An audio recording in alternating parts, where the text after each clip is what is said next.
The Bowman Perfusion monitor will continuously provide perfusion values except in 6 instances, which depend upon either phase of monitor operation, patient condition, or probe condition. In this video, we will explain how to identify and respond to each of these 6 conditions, presenting them from most to least common occurrences.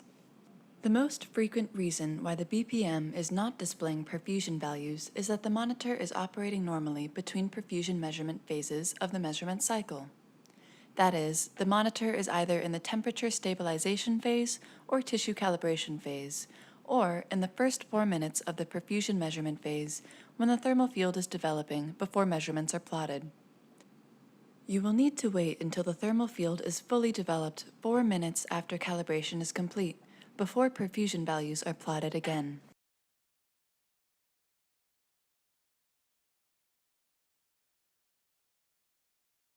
For optimal functioning, relative motion between probe and tissue should be avoided. If the probe is placed in a region of high cardiac-induced brain tissue motion, or pulsatility, during the tissue calibration phase, the monitor will display a red PPA, indicating that the measured pulsatility is above 5.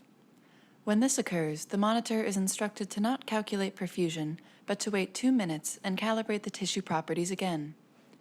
As long as the tissue pulsatility remains high, the monitor will remain in a loop, waiting until the pulsatility becomes acceptable to enter the perfusion measurement phase of operation. The user may identify this situation by noting that the monitor keeps recalibrating the tissue every 2 minutes, posting a red PPA, and displaying a message on the status bar that says, "High PPA, suggest repositioning probe." In this case, the probe must be repositioned by being withdrawn approximately 1 millimeter to avoid the relative motion between probe and tissue that is induced by the pulsating vessel. The centimeter placement markings on the perfusion probe will assist with retraction.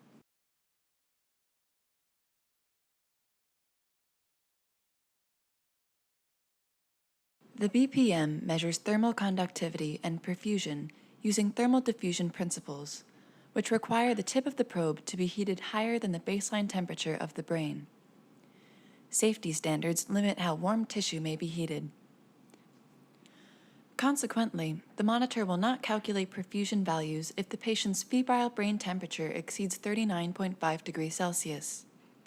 Once fever subsides below 39.5 degrees Celsius, the monitor will automatically re-enter the tissue calibration phase towards measuring perfusion again.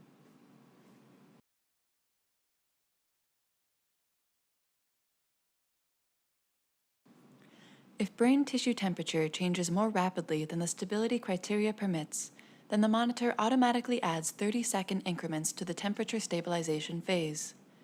Waiting may be the only option for monitoring patients who have sustained temperature variability, for example, secondary to a metabolic crisis. Once the stability criteria are met, the monitor will resume normal operations and a thermal conductivity measurement will begin.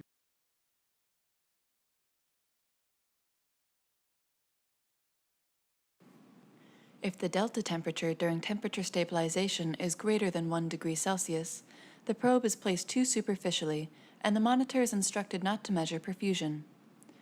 The message on the monitor may read, "Temperature gradient is too high for perfusion measurement." The probe must be repositioned so that it is correctly placed in the brain's white matter.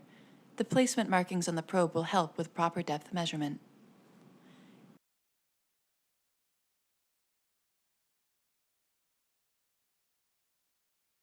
If there is moisture in the connection between the umbilical cord and the probe, the monitor will detect this and post one of a number of error messages.